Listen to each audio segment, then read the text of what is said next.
En aquel tiempo dijo Pedro a Jesús: ya ves, nosotros lo hemos dejado todo y te hemos seguido. ¿Qué nos va a tocar? Jesús les dijo: en verdad os digo, cuando llegue la renovación y el Hijo del Hombre se siente en el trono de su gloria, también vosotros, los que me habéis seguido, os sentaréis en 12 tronos para juzgar a las 12 tribus de Israel.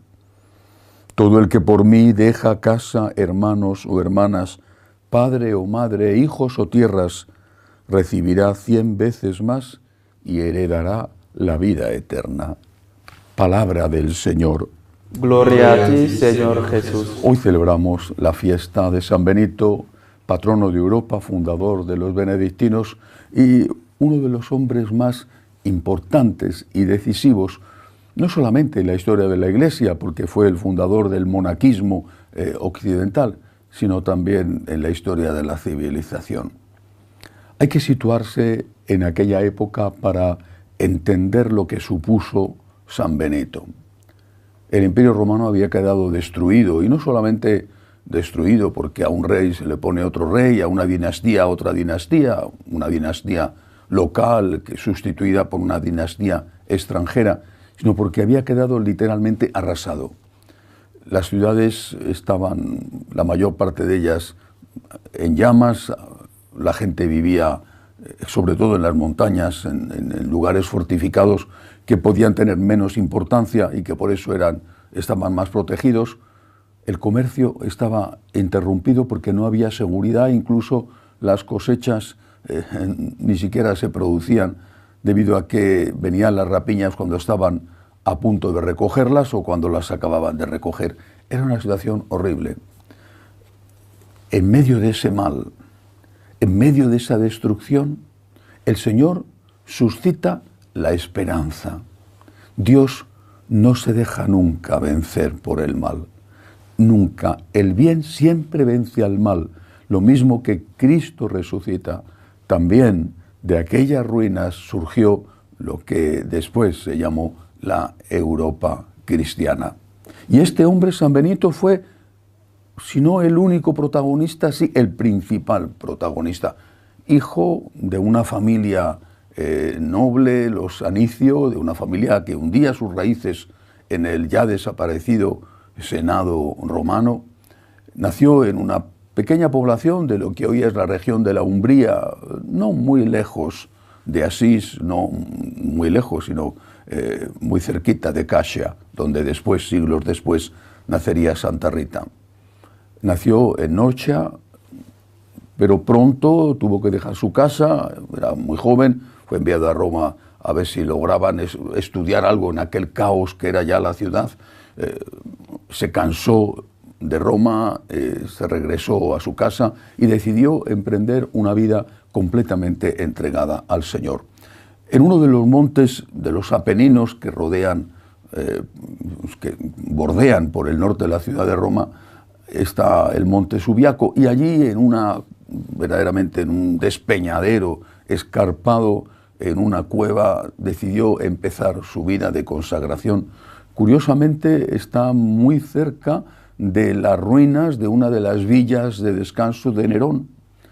El primer perseguidor, el primer asesino en masa de cristianos, había tenido allí una casa de descanso, y no muy lejos empieza la reconstrucción de la Iglesia, la reconstrucción de la Europa cristiana, de la Europa libre y lo que hoy llamamos la Europa occidental.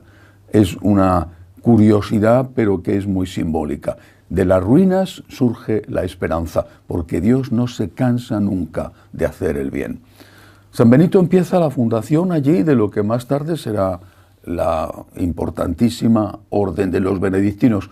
Fundó varios monasterios en la zona alrededor de Roma, y el más importante, donde murió, Monte Cassino, un poco al sur de Roma, entre Roma y Nápoles. Pero ¿cuál es el secreto de San Benito? ¿Cuál es su importancia? ¿En qué consisten las raíces cristianas de Europa? El secreto de San Benito está en haber unido dos cosas esenciales, en haber unido la oración y el trabajo.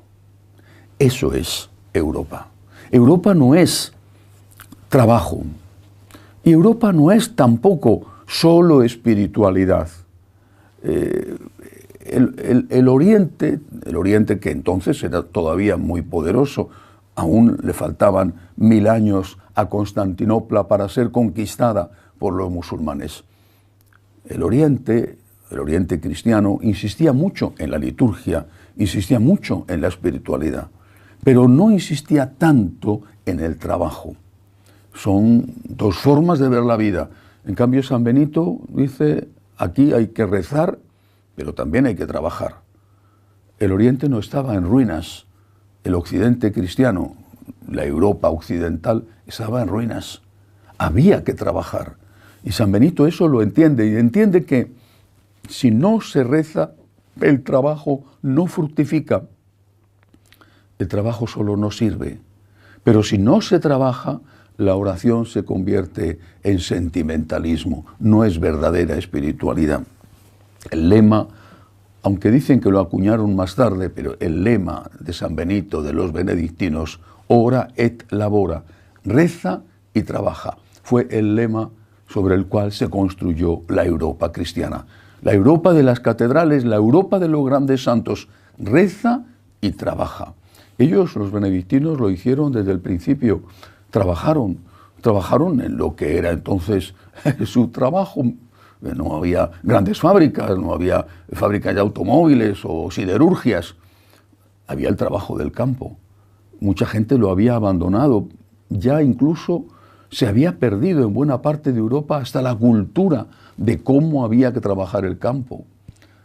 Además, los benedictinos eran conscientes, lo fueron desde el primer momento, de que había una sabiduría antigua. Su fundador procedía de una de esas familias senatoriales romanas, y que esa sabiduría antigua era imprescindible para poder reconstruir las ruinas. Esa sabiduría antigua era lo que habían escrito no solamente los grandes maestros cristianos, sino lo que habían escrito también los grandes pensadores griegos muy anteriores a Jesucristo. Recuperan, se convierten en celosos buscadores de esa sabiduría en los libros que habían quedado sin destruir. Los recuperan, los llevan a los monasterios, los copian, los distribuyen. Fue una parte esencial de su trabajo, ese trabajo del copista en una gran sala en el monasterio, el scriptorium, donde uno iba leyendo y 2, 8, 20 monjes iban copiando lo que ese iba leyendo, porque entonces todavía no se había inventado la imprenta. Ora et labora, reza y trabaja. Y esto tenemos que aplicarlo a nuestra vida, al menos a la vida de los occidentales. Nuestro mundo es un mundo sin raíces, es un mundo sin Dios, y se destruye a sí mismo, se destruye. Estamos viéndolo continuamente, agresividad, violencia, y no solamente el caso de Francia, que estos días ha sido terrible lo que ha sucedido allí, sino por doquier. Se habla continuamente de los derechos de la mujer, y sin embargo hay más violaciones en grupo que nunca. Y esas personas son jóvenes, son fruto de este tipo de sociedad sin Dios. Hace muchos años, una persona anciana que había vivido la guerra civil en España me decía, antes las fruterías en Madrid exponían sus mercancías en cajas en las puertas. Nadie cogía una naranja o una manzana. Todos teníamos un policía interior, nuestra conciencia. Ahora el policía interior ha desaparecido y tiene que ser sustituido por una cada vez más cantidad de otro tipo de policía. Cámaras de seguridad, amenazas o simplemente rejas. Nosotros hemos aprendido a tener un policía interior, que es nuestra conciencia, y lo tenemos despierto las 24 horas porque rezamos. Y ese policía interior es el que te dice, esto no lo puedes hacer, y si lo haces, pide perdón. Ese policía interior es el que te dice, tienes que hacer el bien y tienes que amar incluso a tu enemigo. Es el que te dice, debes dar limosna. Pero es el que te dice, tienes que cuidar de tu familia, tienes que ayudar también a la evangelización. Es el que te dice que Dios es el Señor y que tiene el derecho a ocupar el primer lugar de tu vida. Y eso viene de la oración. Es el que te dice que tienes que cumplir con tus obligaciones profesionales. Es el que te dice que tienes que trabajar. Reza y trabaja. Reza, reza. Esa es la raíz. Trabaja. Y esas son las obras. Unas obras que dan fruto cuando la raíz está sana. Unas obras, en cambio, que se marchitan, como las flores cortadas cuando la raíz se ha secado. Nos encomendamos a San Benito, pedimos por esta Europa tan destruida, tan autodestruida, esta Europa que hace de la matanza de los inocentes un derecho, esta Europa que está perdiendo, si no ha perdido ya del todo sus raíces. Que así sea.